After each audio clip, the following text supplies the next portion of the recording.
عقیدہ کی اہمیت۔ اعتقاد اصل ہے، عمل فرع ہے۔ صحیح اعتقاد کے بغیر آخرت کے عذاب سے نجات ممکن نہیں، جبکہ عمل صالح کے بغیر نجات کی امید ہے۔ البتہ معاملہ اللہ تعالیٰ کی مشیت کے سپرد ہے۔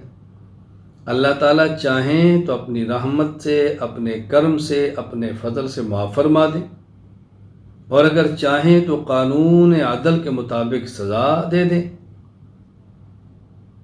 اللہ کی مرضی ہے، لیکن عقائد اصل ہیں۔ عقیدہ کی اہمیت سمجھیں۔ عقیدہ ایک بھی خراب ہو تو اسلام کی ساری عمارت خراب ہو جاتی ہے۔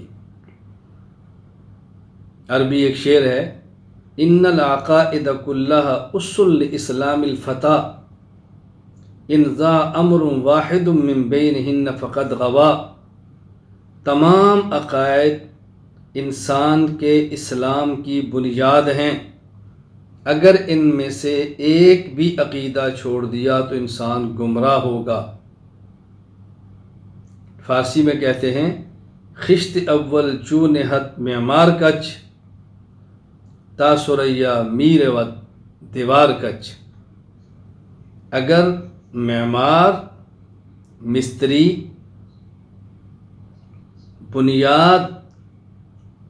بنیادی جو اینٹ ہے وہ ٹیڑھی رکھ دے گا تو اس پر بنائی جانے والی، تعمیر کی جانے والی دیوار وہ ثریا ستارے تک بھی جائے گی، وہ تب بھی ٹیڑھی ہی رہے گی۔ عقیدے کا صحیح رکھنا بے حد ضروری ہے۔ عقیدہ پہچاننا کتنا ضروری ہے، معرفت عقیدہ، عقیدہ سمجھنا کتنا ضروری ہے۔ عقائد دین کی بنیاد ہیں، انہی پر اسلام کی عمارت کا مدار ہے۔ اگر بنیاد موجود نہ ہو تو عمارت کا وجود ممکن ہی نہیں۔ اسی طرح اگر عقائد موجود نہ ہوں، یعنی عقائد اسلام والے نہ ہوں، صحیح عقائد نہ ہوں، تو اسلام کی عمارت قائم رہ ہی نہیں سکتی۔ لہٰذا عقائد کو سیکھنا ہر مسلمان پر فرض ہے۔ عقائد کو سیکھنا ہر انسان پر فرض ہے۔ عقائد کو سیکھنا ہر انسان پر فرض ہے۔ حضرت امام اعظم ابو حنیفہ نعمان بن ثابت رحمہ اللہ تعالی متوفی 150 ہجری، الفقہ الاکبر حضرت کی تصنیف ہے، تفصیلی درس اس کا میں نے دیا ہے۔ اگر کسی نے سبق نہیں پڑھا تو میں ان سے گزارش کروں گا کہ احناف میڈیا پر موجود ہے، آپ مکمل سبق سن لیں۔ حضرت امام صاحب لکھتے ہیں، وَإِذَا أُشْكِلَ عَلَى الْإِنسَانِ شَيْءٌ مِّن دَقَائِقِ عِلْمِ التوحید، اگر کسی شخص کو عقیدہ توحید کی کوئی باریک بات ہو، سمجھ نہ آ رہی ہو، فَإِنَّهُ يَنبَغِي لَهُ أَن يَعْتَقِدَ فِي الْحَالِ مَا هُوَ الصَّوَابُ عِندَ اللَّهِ تَعَالَى۔ فی الوقت اس کا اعتقاد رکھے، اس کا جو بھی مفہوم ہے میں مانتا ہوں اللہ کی طرف سے ہے، مجھے نہیں سمجھ آ رہی، میں اعتقاد رکھتا ہوں، میری فہم سے بالا ہے پھر بھی مانتا ہوں میں۔ إِلَىٰ أَن يَجِدَ عَالِمًا فَيَسْأَلَهُ، ہاں جب کوئی عالم ملے تو پھر اس سے پوچھے، پھر اسے سمجھے۔ وَلَا يَسْعُهُ تَأْخِيرُ الطَّلَبِ، یہ نہیں کہ عالم مل جائے تو پوچھے، عالم نہ ملے تو تلاش نہ کرے۔ عالم کو تلاش کرنا اس کے ذمے ہے، تاخیر کی کوئی گنجائش نہیں ہے، تاخیر کی کوئی گنجائش نہیں ہے، یہ خود عالم کو تلاش کرے۔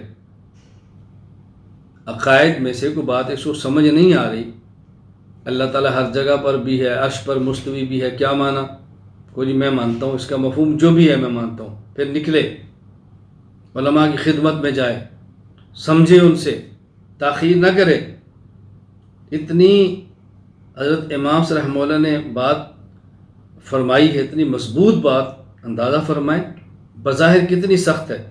فرمایا وَلَا يُعْذَرُ بِالْوَقْفِ فِيهِ وَيُكَفَّرُ إِنْ وَقَفَ فِيهِ، کسی بھی انسان کا عذر قبول نہیں کیا جائے گا یعنی مجھے پتہ نہیں تھا، علماء موجود ہیں، تاخیر کر رہا ہے۔ اگر کوئی شخص توقف کرتا ہے اور نہیں سمجھتا اور عقیدہ کفریہ اختیار کیا ہوا ہے تو کافر ہی شمار ہوگا۔ یہ کوئی عذر نہیں کہ جی اس کو پتہ نہیں، یہ تو جانتا نہیں، اس کے علم میں نہیں تھا۔ علم میں نہیں تو علم سیکھے۔ ہاں کہیں عالم ہی نہیں ہے، کہیں بتانے والا ہی نہیں ہے، پھر تو عذر سمجھ آتا ہے، لیکن بتانے والے ہیں، سمجھانے والے ہیں۔ آج تو میڈیا کا دور ہے، آپ ہر کام میں میڈیا سے وابستہ ہیں، اور جب دین کی سمجھ آئے تو آپ میڈیا پر نہیں جاتے۔ ہاں بندے کو نہ سنیں، جس کو جانتے ہیں اس کو سنیں، ہر کسی کو نہ سنیں، جس سے پہچان نہیں اس کو مت سنیں، اس کا بہت زیادہ خیال فرمائیں۔ میرے ساتھ یہ تقریباً یومیہ کا مسئلہ ہے، اللہ کا شکر ہے اب کافی حد تک ٹھیک ہو گیا ہے، کافی حد تک ہمارے دوستوں کو بات سمجھ آ گئی ہے۔ یہ جی فلاں پوسٹ آئی ہے، اس پر جو حدیث پاک لکھی ہے صحیح ہے، یہ میں آپ کو بیان بھیج رہا ہوں، ذرا بتائیں اس میں جو حدیث بیان کی جا رہی ہے ٹھیک ہے؟ یہ میں آپ کو فلاں تحریر بھجوا رہا ہوں، کیا یہ ٹھیک ہے؟ میں نے کہا اللہ کے نبی صلی اللہ علیہ وسلم فرماتے ہیں دا ما یریبک الی ما لا یریبک، جس میں شک ہے اس کو چھوڑ دو، جس میں شک نہیں ہے اس کو لے لو۔ تم پک کو چھوڑ کر شک کی طرف جاتے ہو۔ جن کی پوسٹوں پر آپ کو اعتماد نہیں ہے، جن کی تحریروں پر اعتماد نہیں ہے، جن کے بارے میں آپ نے ہمیشہ پوچھنا ہی ہے، تو ان کو سنتے کیوں ہو؟ چھوڑ دو سننا۔ اللہ کا شکر ہے احناف میڈیا موجود ہے، الحمدللہ مستند جید علماء کرام موجود ہیں۔ آپ سوال پوچھیں تو جواب دیا جاتا ہے، آپ سوال پوچھیں تو جواب دیا جاتا ہے، تو پھر آپ کو کیا الجھن ہے؟ بعض ساتھی مجھے یہ بھی فرماتے ہیں جی فلاں نے پوچھا ہے، میں نے کہا فلاں کو ہمارے بیان دے دو، ان کو اپنے کام پہ لگاؤ۔